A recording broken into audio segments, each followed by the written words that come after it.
Bem, gente, vamos voltar aqui, tá? Exatamente no ponto onde a gente parou, sobre essa mudança, né? E esse impacto que o descobrimento do Novo Mundo causa, né? Principalmente nas concepções científicas, nos saberes da época, né? E o Danilo Marcondes, né, no início do texto dele, ele vai falar justamente isso. Ele vai proponho aqui que, sob muitos aspectos, a revolução científica, de fato, começa com os desafios ao conhecimento tradicional lançados pelas grandes navegações. Veja, que tem início no século XV e, sobretudo, pelo descobrimento do Novo Mundo. Vejam, o mundo novo ele já tinha sido descoberto quando Nicolau Copérnico vai lançar a teoria dele, a teoria heliocêntrica. Vejam, Colombo chega em 1492, a obra de Copérnico é de 1543, tá? Quase 50 anos depois, vejam, tá? Isso pode ser ilustrado na figura de um pensador, né? Aí ele vai citar o Ptolomeu, Cláudio Ptolomeu, do século II, né? É de Ptolomeu, no Almagesto, a descrição do cosmos que Copérnico vai questionar. E é também dele, na sua geografia, uma imagem da Terra, que após as grandes navegações deve de ser substituída por uma nova representação, incluindo um novo continente, até então inteiramente desconhecido. Ou seja, no mapa de Ptolomeu, a gente não encontrava a América. O continente americano não estava no mapa. A partir do momento que o descobrimento do Novo Mundo ele ocorre, a gente tem que alterar tudo, alterar todo o conhecimento, alterar as concepções de Ptolomeu, que eram do século II, entendeu? Do século II. E a gente está agora no século XV. As coisas mudaram, estão se transformando. Século XV, passagem para o século XVI, tá? Então tem que mudar a cartografia, mudam-se as questões, entendeu? Surgem novos instrumentos, surge nova tecnologia, surgem novas teorias, uma nova ciência é necessária. Ok? Então, um novo continente tinha que ser incluído nessas concepções. É, portanto, particularmente relevante que Copérnico se refira ao descobrimento do Novo Mundo na sua teoria, ou no seu livro, que trata do modelo heliocêntrico. Tá ok? Então, isso é de suma importância. A gente tem que compreender isso. Outras questões de suma importância nesse período é justamente a reforma protestante e a livre interpretação da Bíblia, né? Isso é o marco do protestantismo, na verdade, dessa reforma protestante, que vai fazer com que, né, Lutero, aqui a gente tem uma imagenzinha de Lutero, isso aqui na verdade é o filme, né? O filme Lutero, que eu indico para vocês. Esse filme é muito interessante. Nessa imagem a gente tem Lutero afixando na catedral, né, as 95 teses dele contra a igreja, né, contra os abusos da igreja, contra a prática de indulgências, né? E, consequentemente, é através da reforma luterana que a gente tem o quê? Que a gente tem a livre interpretação da Bíblia, que era algo exclusivo da igreja e dos padres e bispos da igreja. Era proibido, um indivíduo comum não poderia ler a Bíblia, tanto é que a Bíblia ela estava escrita em latim, entendeu? Era a única maneira de você ler a Bíblia se você soubesse falar latim, ou na verdade ler latim, né? A Bíblia ela não era, era proibido você transcrever, era proibido você interpretar, era proibido você traduzir a Bíblia para outras línguas. Tanto é que Lutero, né, depois que ele rompe com a Igreja Católica, ele é um monge da Igreja Católica, e a Igreja Católica vai excomungá-lo. Ele vai traduzir a Bíblia para o alemão, né?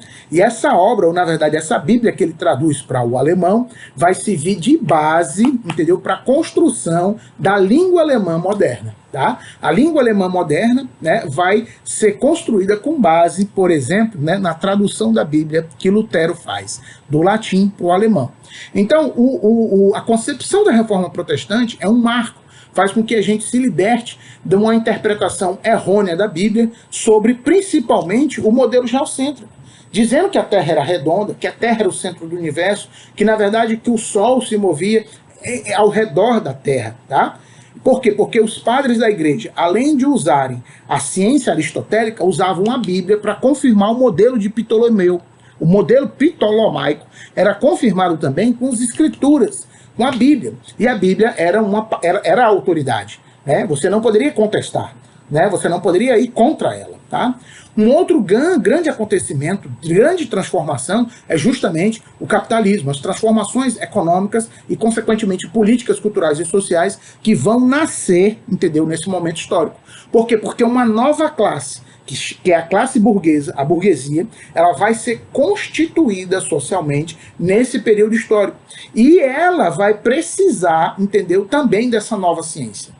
Ou seja, uma nova classe social vai precisar de novos conhecimentos para se afirmar. E imagine, ó, o desenvolvimento da indústria e da tecnologia industrial vai precisar de novos conhecimentos, entendeu? Para se potencializar. Então a gente tem o quê? A gente tem o desenvolvimento do capital como marco nesse processo histórico. E aí eu trouxe para vocês um fragmentozinho, ou alguns fragmentos desse texto, né? Esse textozinho para vocês, eu vou disponibilizar também pelo Moodle, vou disponibilizar algumas páginas desse texto para que vocês possam ler, né, para compreender a ciência, uma perspectiva histórica muito interessante, né, traz inúmeras concepções, né, para que a gente possa entender essas transformações. Nesse texto a gente vê claramente a importância dessas transformações. Vejam, o humanismo subjacente à proposta de uma ciência mais prática esteve presente nas artes e na filosofia e foi inventado tanto pela burguesia como pelo desenvolvimento, né? Inventado não, incentivado tanto pela burguesia como pelo desenvolvimento do absolutismo. Tá? O absolutismo é uma transformação política, é o momento em que, por exemplo, os reis eles vão se tornar a figura central e vão estabelecer os estados nacionais. Não existiam os estados nacionais. Lembrem, tá? O que ocorria no mundo feudal. No mundo feudal, a gente tinha o quê? A gente tinha os feudos, né? Vários feudos com suas leis, com suas políticas, com suas formas sociais e culturais de vivência. Não existiam línguas nacionais, não existiam leis nacionais, não existiam estados nacionais e, consequentemente, somente a partir do movimento político que a gente denomina ou chama de absolutismo, né, com o desenvolvimento também do capitalismo, porque os reis receberam incentivos, na verdade, eram financiados pelos burgueses, a gente tem o quê? A gente tem a emergência histórica dos estados nacionais. E ó como uma coisa está ligada à outra, tá? Somente através da emergência dos estados nacionais é que as grandes navegações foram possíveis, tá? Tanto é que os países que saíram na frente, né, no processo, né, tecnológico que possibilitou o desenvolvimento das grandes navegações foram os países que no início do século XVI, ou na verdade, finalzinho do século XV para o início do século XVI, já tinham se consolidado como estados nacionais, que é justamente Portugal e Espanha. Só posteriormente a gente tem o quê? Inglaterra e França se lançando também nesse processo de desenvolvimento e se lançando nas grandes navegações. Tanto é por isso que são os portugueses e os espanhóis que primeiro chegam na América, tá? Porque eles tinham as condições políticas e econômicas no momento ideal para fazerem esse processo. Tá? Enquanto que os outros estados ainda estavam se consolidando. E, óbvio, né, a Inglaterra e a França só vão fazer isso no século XVI e século XVII. E outros países, como a Itália e a Alemanha, só vão se consolidar, ou só vão se tornar estados nacionais no século XIX. Tá? Então vejam, essas transformações vão contribuir para o desenvolvimento da ciência, tá? Além, né, do antropocentrismo, da reforma protestante, o desenvolvimento da economia, ou seja, do capitalismo e das transformações, entendeu? Políticas. Bem, gente, a gente vai parar nesse fragmento, a gente vai voltar nesse fragmento na próxima aula, e eu encontro com vocês, entendeu? Para a gente discutir um pouco mais, né? Fazer a leitura sobre esse texto e discutir um pouco mais sobre isso. Valeu, galera, um abraço, a gente se encontra na próxima aula.